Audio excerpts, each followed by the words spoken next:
여러분, 지난 영상 기억하시나요? 북한에서 16년간 일하고도 단 한 푼 받지 못했던 박순희 씨.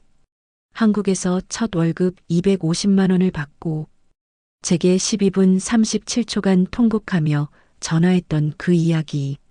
많은 분들이 댓글로 응원해 주셨습니다. 순희 씨 힘내세요. 딸 꼭 만나길 바랍니다. 대한민국에 온 걸 축하합니다. 정말 감사합니다. 오늘은 그 순희 씨의 두 번째 이야기를 들려드립니다. 첫 월급을 받은 다음 날, 순희 씨가 생애 처음으로 대형마트에 갔습니다. 그리고 그곳에서 사과 한 알을 보고 얼어붙었고 냉동식품 코너에서 주저앉아 울었습니다.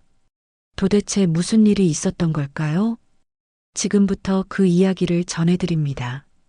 일부 마트 가는 날 201만 1200. 안녕하세요. 지난번에 이어 다시 인사드립니다. 저는 경기도 김포에서 의류부자재 공장을 운영하는 김철수입니다. 지난번 영상에서 말씀드렸죠. 박순희 씨가 첫 월급 220만 원을 받고 제게 전화해서 12분 37초간 울었던 이야기. 그날 전화를 끊고 저는 생각했습니다. 순희 씨가 이제 뭘 할까? 첫 월급으로 뭘 살까? 궁금했습니다. 다음 날 출근했습니다. 2023년 7월 26일 수요일 아침 7시 30분. 항상 그랬듯이 순희 씨는 1시간 일찍 출근해 있었습니다. 제가 인사했습니다. 순희 씨, 좋은 아침이에요. 네, 사장님, 좋은 아침입니다. 순희 씨의 얼굴이 환했습니다. 어제와는 다른 표정이었습니다. 뭔가 결심한 듯한 눈빛이었습니다. 점심시간, 순희 씨가 저를 찾아왔습니다. 사장님, 오늘 퇴근하고 시간 괜찮으세요? 네, 왜요? 저 오늘 마트에 가려고 하는데 사장님이 같이 가주시면 안 될까요? 마트? 마트요? 네, 저 한국 마트에 한 번도 안 가봤어요. 무서워서요. 무섭다고? 순희 씨의 눈빛이 떨리고 있었습니다. 저는 그제야 깨달았습니다. 순희 씨에게 마트는 그냥 물건 사는 곳이 아니라는 것을. 그럼요. 같이 가요. 감사합니다, 사장님. 오후 6시, 퇴근 시간. 저는 순희 씨와 함께 공장 근처 홈플러스로 향했습니다. 차로 5분 거리였습니다. 주차장에 차를 세웠습니다. 순희 씨가 건물을 올려다봤습니다. 거대한 건물이었습니다. 3층짜리 대형마트. 주차장에는 차들이 가득했습니다. 사장님, 저기 사람 많이 있나 봐요. 네, 저녁 시간이라 사람 많을 거예요. 순희 씨가 긴장한 얼굴로 저를 따라왔습니다. 입구에 들어서는 순간 순희 씨가 멈춰 섰습니다. 자동문이 스르르 열렸습니다. 어머, 순희 씨가 놀란 표정으로 문을 바라봤습니다. 사장님, 문이 저절로 열려요. 네, 자동문이에요. 신기하다.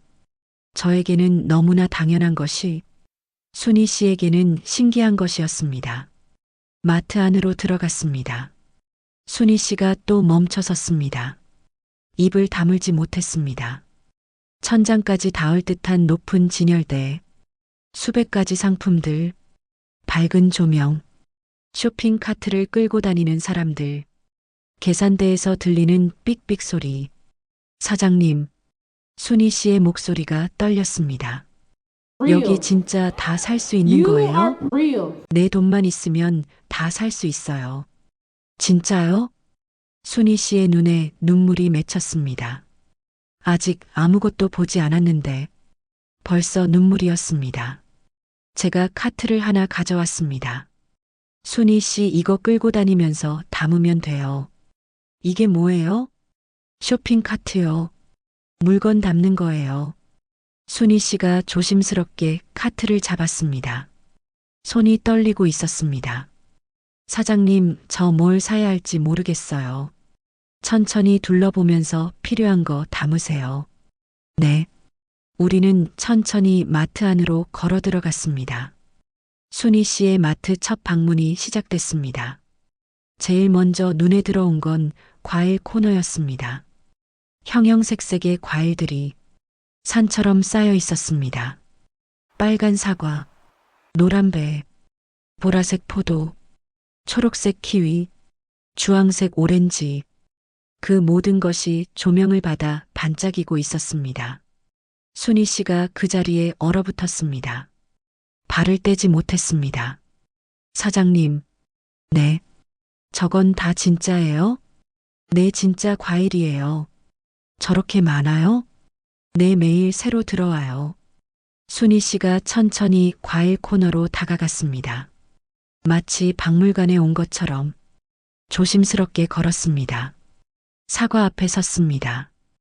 빨갛고 윤기 나는 사과들이 한 박스에 가득 담겨 있었습니다. 가격표가 붙어 있었습니다. 사과 한 개 1,500원. 순희 씨가 가격표를 보더니 눈을 크게 떴습니다. 사장님, 이거 1,500원이요? 네. 진짜요? 네, 왜요? 순희 씨가 사과를 조심스럽게 집어들었습니다. 두 손으로 소중하게 받쳐들었습니다. 마치 보석을 다루듯이 사장님, 순희 씨의 목소리가 떨렸습니다. 북한에서는요, 사과 한 개가 5천 북한원이었어요. 5천 북한원. 남한 돈으로 환산하면 약 5만 원이었습니다. 한 달 배급살 전부를 팔아야 사과 한 개 살 수 있었어요. 그것도 구할 수 있으면요. 대부분은 구할 수도 없었어요. 순희 씨가 사과를 보며 눈물을 흘렸습니다. 제가 딸을 낳았을 때요. 딸한테 사과 먹이고 싶었어요. 아이가 영양실조였거든요. 근데 사과가 없었어요. 돈이 있어도 살 수 없었어요. 그때 제가 생각했어요. 언젠가 내 딸한테 사과를 실컷 먹여주고 싶다고. 순희 씨가 사과를 꽉 안았습니다. 주변 사람들이 쳐다봤습니다. 하지만 순희 씨는 신경 쓰지 않았습니다. 한참을 사과를 안고 있었습니다. 그리고 천천히 카트에 담았습니다. 하나, 둘, 셋, 10개를 담았습니다. 사장님, 이거 다 사도 돼요? 네, 물론이죠. 진짜요? 네. 순희 씨가 사과 10개를 담은 카트를 보며 또 울었습니다. 1만 5천 원이에요. 사과 10개가 1만 5천 원. 북한에서는 평생 모아도 살 수 없었던 양이 여기서는 1만 5천 원이었습니다. 다음은 배였습니다. 노랗고 큰 배들이 쌓여 있었습니다. 배 한 개 3천 원. 순희 씨가 배를 집어들었습니다. 사장님, 이 배 진짜 커요. 네, 맛있어요. 북한에서는 배를 본 적도 없어요. 평양 간부들만 먹는다고 들었어요. 순희 씨가 배 5개를 카트에 담았습니다. 포도, 거봉 한 송이가 진열되어 있었습니다. 보라색 알이 탐스러웠습니다. 거봉 한 송이 8,000원. 순희 씨가 포도를 보며 놀랐습니다. 사장님, 이게 포도예요? 네. 이렇게 큰 포도가 있어요? 네, 맛있어요. 순희 씨가 포도를 집었습니다. 알이 너무 커서 놀란 표정이었습니다. 이거 하나에 8,000원이요? 네. 진짜 살 수 있어요? 네. 순희 씨가 포도 2송이를 담았습니다. 딸기. 한 팩에 1만 2천 원. 사장님, 딸기가 겨울 아니어도 있어요? 네, 요즘은 사계절 다 있어요. 대박. 순희 씨가 딸기를 카트에 담았습니다. 키위, 바나나, 오렌지. 하나씩 집어들 때마다 순희 씨의 눈에는 눈물이 고였습니다. 과일 코너에서만 30분이 지났습니다.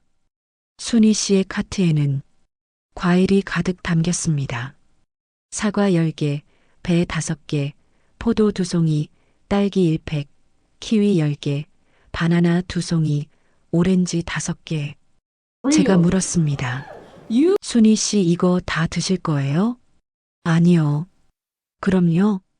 사장님, 제가요. 이거 사진 찍어서 북한에 있는 제 딸한테 보내고 싶어요. 엄마가 여기서 이렇게 살고 있다고, 너도 곧 여기 와서 이거 다 먹을 수 있다고, 그렇게 말해주고 싶어요. 저는 더 이상 말을 하지 못했습니다. 가슴이 먹먹했습니다. 과일. 우리에게는 너무나 당연한 것이 순희 씨에게는 꿈이었습니다. 그리고 그 꿈이 지금 카트 안에 담겨 있었습니다.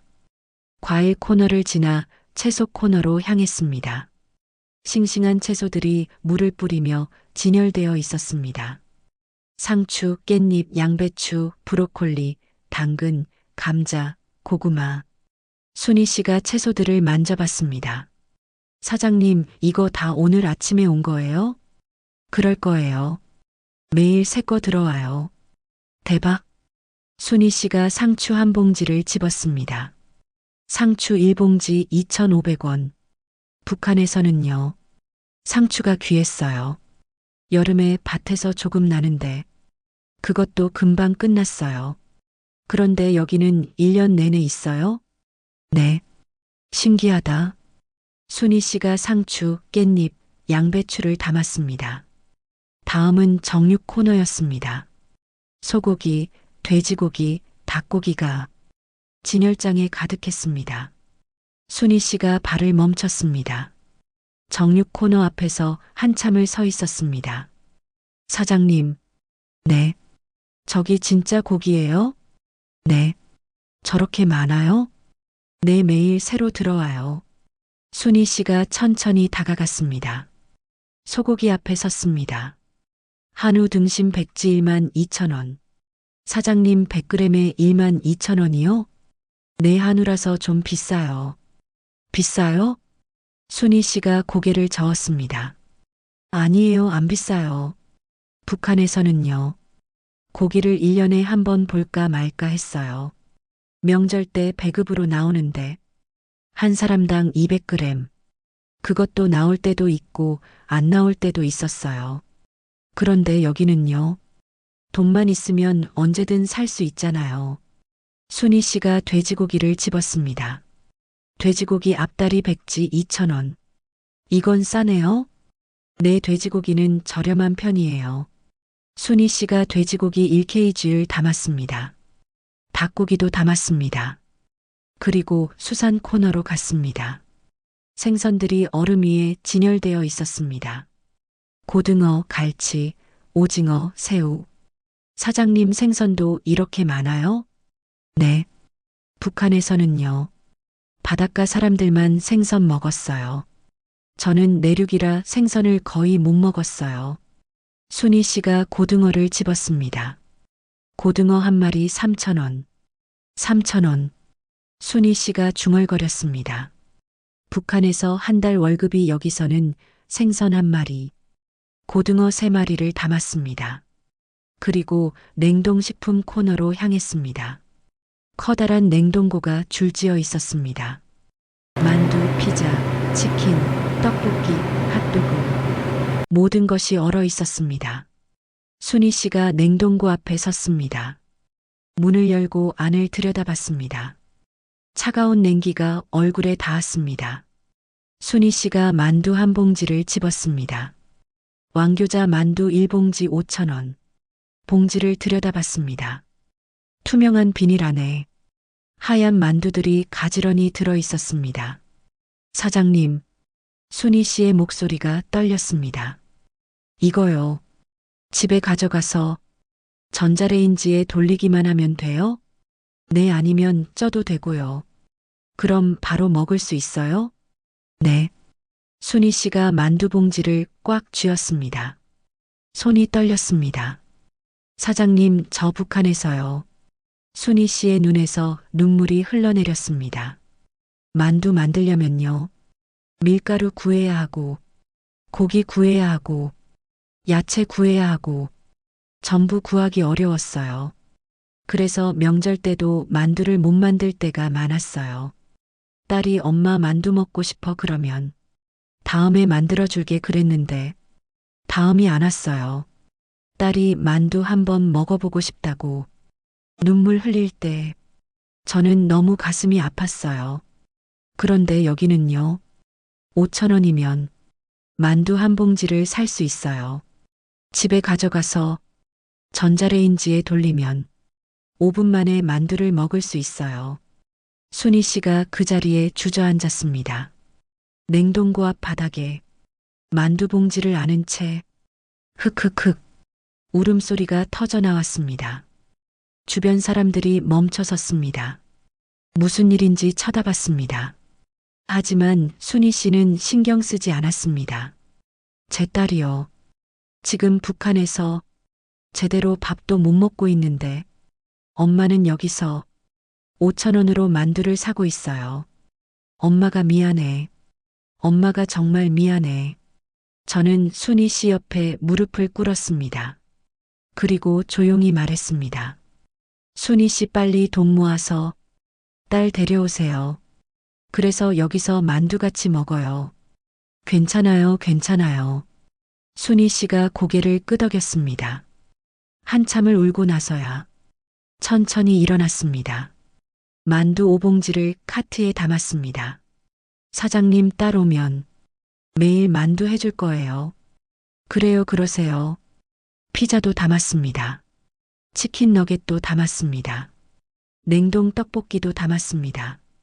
다 딸이랑 먹을 거예요. 순희 씨가 말했습니다. 카트가 점점 무거워졌습니다. 하지만 순희 씨의 얼굴은 밝았습니다. 카트를 끌며 미소 지었습니다. 사장님, 저 꿈만 같아요. 사부 계산대에서 4,201만 5,200. 카트가 가득 찼습니다. 과일, 채소, 고기, 생선, 냉동식품, 모든 것이 담겼습니다. 순희 씨 이제 계산하러 가요? 네. 계산대로 향했습니다. 저녁 시간이라 사람이 많았습니다. 줄을 서서 기다렸습니다. 순희 씨가 카트 안을 들여다봤습니다. 걱정스러운 표정이었습니다. 사장님, 네. 이거 다 합하면 얼마나 나올까요? 글쎄요, 한 5만 원 정도. 5만 원? 순희 씨가 놀랐습니다. 진짜요? 이렇게 많은데? 네, 대충 계산해 보니 그 정도 될 것 같아요. 대박. 순희 씨가 중얼거렸습니다. 북한에서 5만 원이면요. 2년치 월급이에요. 2년치 월급. 16시간씩 일하고 2년 동안 모아야 5만 원. 그 돈으로 여기서는 하루장을 봅니다. 드디어 순희 씨 차례가 왔습니다. 계산대 직원이 물건을 찍기 시작했습니다. 빅. 사과 1만 5천 원. 빅. 배 1만 5천 원. 빅. 포도 1만 6천 원. 하나씩 찍힐 때마다 순희 씨가 화면을 뚫어져라 쳐다봤습니다. 금액이 올라갔습니다. 2만 원, 3만 원, 4만 원. 순희 씨의 손이 떨렸습니다. 지갑을 꺼냈습니다. 어제 받은 월급에서 5만 원을 넣어왔습니다. 마지막 물건까지 찍었습니다. 계산원이 말했습니다. 총 48,700원입니다. 순희 씨가 5만 원을 냈습니다. 거스름돈 1,300원을 받았습니다. 영수증을 받았습니다. 순희 씨가 영수증을 보며 눈물을 흘렸습니다. 48,700원. 작은 목소리로 읽었습니다. 이 많은 걸 48,700원에 샀어요. 계산원이 이상하게 쳐다봤습니다. 하지만 순희 씨는 신경 쓰지 않았습니다. 물건을 카트에 다시 담았습니다. 봉투는 유료였지만 순희 씨는 기꺼이 300원을 내고 샀습니다. 사장님, 이 봉투도 팔아요? 내 환경 때문에 유료예요. 신기해요. 봉투도 살 수 있네요. 마트를 나왔습니다. 저녁 7시 30분. 해가 지고 있었습니다. 주차장으로 걸어가며 순희 씨가 카트를 천천히 밀었습니다. 마치 보물을 옮기는 것처럼 차 트렁크를 열었습니다. 물건을 하나씩 옮겼습니다. 순희 씨가 과일 봉지를 들고 한참을 들여다봤습니다. 사과, 배, 포도가 봉지 안에서 빛났습니다. 사장님, 네. 저 사진 찍어도 돼요? 그럼요. 순희 씨가 휴대폰을 꺼냈습니다. 하나원에서 받은 오래된 스마트폰이었습니다. 과일 봉지를 들고 사진을 찍었습니다. 고기 봉지도 찍었습니다. 만두 봉지도 찍었습니다. 모든 물건을 사진으로 남겼습니다. 사장님, 이거 북한에 있는 딸한테 보낼 거예요. 어떻게요? 브로커 통해서요. 돈 주면 사진을 전달해 준대요. 그래요? 네, 비싸지만요. 딸이 이거 보면 힘낼 것 같아요. 엄마가 여기서 잘 살고 있다. 너도 곧 여기 와서 이거 다 먹을 수 있다. 그렇게 말해주고 싶어요. 저는 더 이상 말을 하지 못했습니다. 트렁크에 물건을 다 싣고 순희 씨 집으로 향했습니다. 순희 씨가 사는 원룸에 도착했습니다. 8평 남짓한 작은 방. 하지만 순희 씨에게는 천국 같은 공간이었습니다. 물건을 들고 올라갔습니다. 문을 열었습니다. 작은 부엌, 작은 냉장고, 작은 테이블, 그게 전부였습니다. 순희 씨가 봉지를 하나씩 부엌 바닥에 내려놓았습니다. 그리고 냉장고를 열었습니다. 텅 비어 있었습니다. 냉장고 안에는 김치통 하나뿐이었습니다. 사장님, 제 냉장고 처음 채워봐요. 네. 한국 와서 1년 넘었는데 냉장고에 이렇게 많은 거 넣어본 적이 없어요. 돈 아껴야 해서 늘 최소한만 샀거든요. 순희 씨가 과일부터 넣기 시작했습니다. 사과, 배, 포도 하나씩 냉장고에 넣을 때마다 흐뭇한 표정을 지었습니다. 채소도 넣었습니다. 냉동실에는 만두, 피자, 치킨 요깃을 넣었습니다. 냉장고가 가득 찼습니다. 순희 씨가 냉장고 문을 닫았습니다. 그리고 다시 열었습니다. 확인하듯이 진짜 있네요. 다시 닫았습니다. 또 열었습니다. 진짜 제 냉장고에 이렇게 많은 게 있어요. 순희 씨가 냉장고 문을 안고 울었습니다. 사장님, 저 행복해요. 이렇게 행복할 수가 없어요. 제 냉장고에 음식이 가득해요. 내일 아침에 일어나면 사과를 먹을 수 있어요. 점심에 돌아오면 만두를 먹을 수 있어요. 저녁에는 고기를 구워 먹을 수 있어요. 이게 꿈이 아니에요. 진짜예요. 저는 조용히 순희 씨를 바라봤습니다. 냉장고 하나, 음식 몇 가지, 우리에게는 너무나 당연한 것이 순희 씨에게는 행복이었습니다. 사장님, 감사합니다. 저를 고용해 주셔서 감사합니다. 월급 주셔서 감사합니다. 덕분에 제가 이렇게 살 수 있게 됐어요. 아니에요, 순희 씨. 순희 씨가 열심히 일한 거예요. 당연히 받아야 할 돈이에요. 아니에요, 사장님. 북한에서는요. 아무리 열심히 일해도 아무것도 못 받았어요. 그런데 여기서는 일한 만큼 받을 수 있어요. 그게 얼마나 감사한지 몰라요. 순희 씨가 사과 하나를 꺼냈습니다. 씻어서 한 입 베어 물었습니다. 맛있어요. 눈물을 흘리며 말했습니다. 진짜 맛있어요. 사장님, 저 이 사과를요. 북한에 있는 제 딸한테 먹여주고 싶어요. 빨리 돈 모아서 딸 데려올게요. 그래서 여기 앉혀놓고 사과도 주고 배도 주고 포도도 주고 다 먹일 거예요. 순희 씨의 눈빛이 결연했습니다. 그날 밤 저는 집으로 돌아오며 생각했습니다. 사과 한 알, 만두 한 봉지, 냉장고 하나, 이 모든 것이 순희 씨에게는 자유였습니다. 자기가 번 돈으로 자기가 원하는 걸 사고 자기가 먹고 싶을 때 먹는 것, 그게 자유였습니다. 여러분, 오늘 이야기는 여기까지입니다. 박순희 씨의 첫 마트 방문, 사과 한 알에 눈물 흘리고 만두 한 봉지에 주저앉고 냉장고 하나에 행복해하는 이야기. 이 이야기를 들으며 여러분은 무슨 생각을 하셨나요? 저는 이 일을 겪으며 깨달았습니다. 우리에게 당연한 것이 누군가에게는 꿈입니다. 마트에서 장 보는 것, 냉장고에 음식 채우는 것, 먹고 싶을 때 먹는 것, 이 모든 것이 자유입니다. 순희 씨는 지금도 매달 150만 원씩 저금하고 있습니다. 2026년 딸을 만날 그날을 위해, 그리고 그날이 오면 순희 씨는 딸의 손을 잡고 마트에 갈 것입니다. 냉장고 가득 음식을 채우고 함께 사과를 먹을 것입니다. 그것이 순희 씨의 꿈입니다. 여러분, 만약 이 이야기가 마음에 와닿으셨다면 구독과 좋아요 부탁드립니다. 그리고 댓글로 순희 씨에게 응원의 메시지를 남겨주세요. 순희 씨, 딸 꼭 만나세요. 대한민국에 온 걸 축하합니다. 힘내세요. 여러분의 응원이 순희 씨에게 큰 힘이 됩니다. 다음 영상에서는 순희 씨의 세 번째 이야기를 전해드리겠습니다. 시청해주셔서 감사합니다.